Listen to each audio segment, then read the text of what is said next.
खुलुमबाय स्टुडियोआव दं आं उदांस्रि मोसाहारि बिटिआर बिसायख'थिनि सिगां माखासे गामिफोरखौ भट होनो मोननायनि थाखाय खामानि मावगासिनो दं। लखिमपुरनि गामिखौबो बिस्वनाथआव नटिफिकेशन होनानै लाबोगोन।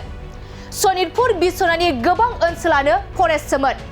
बेफोर बाथ्राखौ बिटिआरनि गाहाय मावफुं सोद्रोमा प्रमद बर'आ खौरांगिरिनि गेजेरजों फोरमायदों। सिम माखासे गामि हाबबाय दा बे गामिजों लोगोसे आरोबाव गामि हाबनांगौ दङ दा बेखौ पर्यायक्रमे सोबाय थादों लासैनो जोंहा जिखिनि लखिमपुरनि गामि दङमोन बेखिनिखौबो बिस्वनाथआव नटिफिकेशन होना लाबोगोन। बिथां प्रमद बर'आ खौरांगिरिनि गेजेरजों फोरमायदों दि सनितपुर बिस्वनाथनि गोबां ओनसोलानो फरेस्टमोन। बे फरेस्टखौ सिगांनि सरकारा मानसि गैयै ओनसोल बायदि दिन्थिदोंमोन। नाथाय जेब्ला बे फरेस्ट ओनसोलाव 9,000सो बर' नखरा हानि टाइटेल मोनबाय, बे गासैबो गामिखौ लाजोबनानै बेखौ बिटिआरआव सोनायनि थाखाय प्रसेसआ सोलिगासिनो दं होननानै फोरमायदों बिथां प्रमद बर'आ।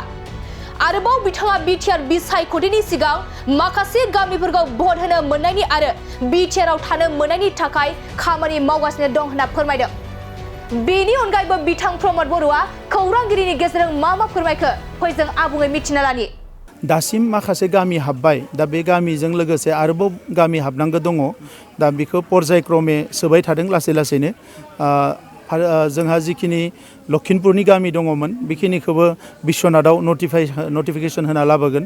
बे गामिखिनिखौबो सोनायनि थाखाय प्रसेस सोलिगासिनो दङ। दा आरो फारसेथिं सनितपुर बिस्वनाथनि गोबां ओनसोलानो फरेस्टसोमोन। दा बे फरेस्टखौ मानसि गैयै ओनसोल बायदि सरकारा आगोलाव दिन्थिदोंमोन। दा बे फरेस्ट ओनसोलाव जेब्ला बिस्वनाथआव प्राय 9,000सो बर' नखरा हानि टाइटेल मोनबाय, सनितपुरावबो गोबां मोनबाय। दा बे गासैबो गामिखौ लाजोबनानै बेखौ बिटिआरआव सोनायनि थाखाय प्रसेसआ सोलिगासिनो दङ। जोङो बेखौ बारा हाखा दावरा खालामाखै, जोबोद सिस्टेमेटिकेलि लांनो सानदों। दा बिटिआर इलेक्शननि सिगाङावनो जिखिनि गामि हाबगोन डेलिमिटेशन खालामनानै बे गामिफ्रा जाहाथे भट होनो मोनो, बिटिआरआव थानो मोनो, बे प्रसेसखौ जोङो लागासिनो दङ।